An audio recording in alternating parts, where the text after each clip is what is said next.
मिल्टी बंद होगी।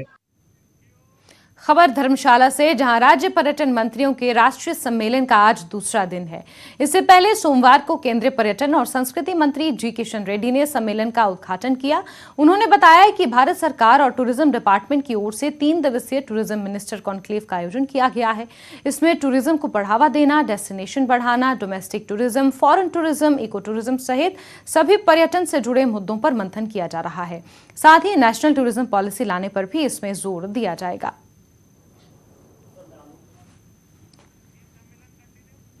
वहीं सीएम जयराम ठाकुर भी national conference of state tourism ministers की इस कॉन्फ्रेंस में शामिल हुए। सम्मेलन में हिस्सा लेने के बाद उन्होंने कहा कि हिमाचल में पर्यटन क्षेत्र में काम करने का प्रयास किया जा रहा है।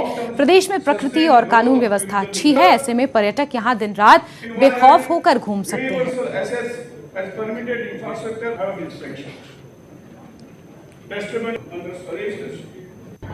देखिए, हिमाचल प्रदेश में टूरिज्म की बहुत संभावनाएं हैं और उन संभावना को ध्यान में रखते हुए जो इनिशिएटिव्स हमारी गवर्नमेंट ने अभी हाल ही में लिए हैं पिछले 5 वर्षों में, नई टूरिस्ट डेस्टिनेशन को डेवलप करने के लिए वक्त जरूर लगेगा, लेकिन ये आज की आवश्यकता है और मुझे इस बात की खुशी है कि हम उस दिशा में आगे बढ़े हैं। कनेक्टिविटी इंप्रूव होगी और धीरे धीरे वो हो रही है और डेफिनेटली उसका बहुत बड़ा एक इम्पैक्ट होगा, क्योंकि टूरिस्ट आराम से आना चाहता है, आराम से जाना चाहता है, जल्दी आना चाहता है, जल्दी जाना चाहता है, तो इसलिए उसके लिए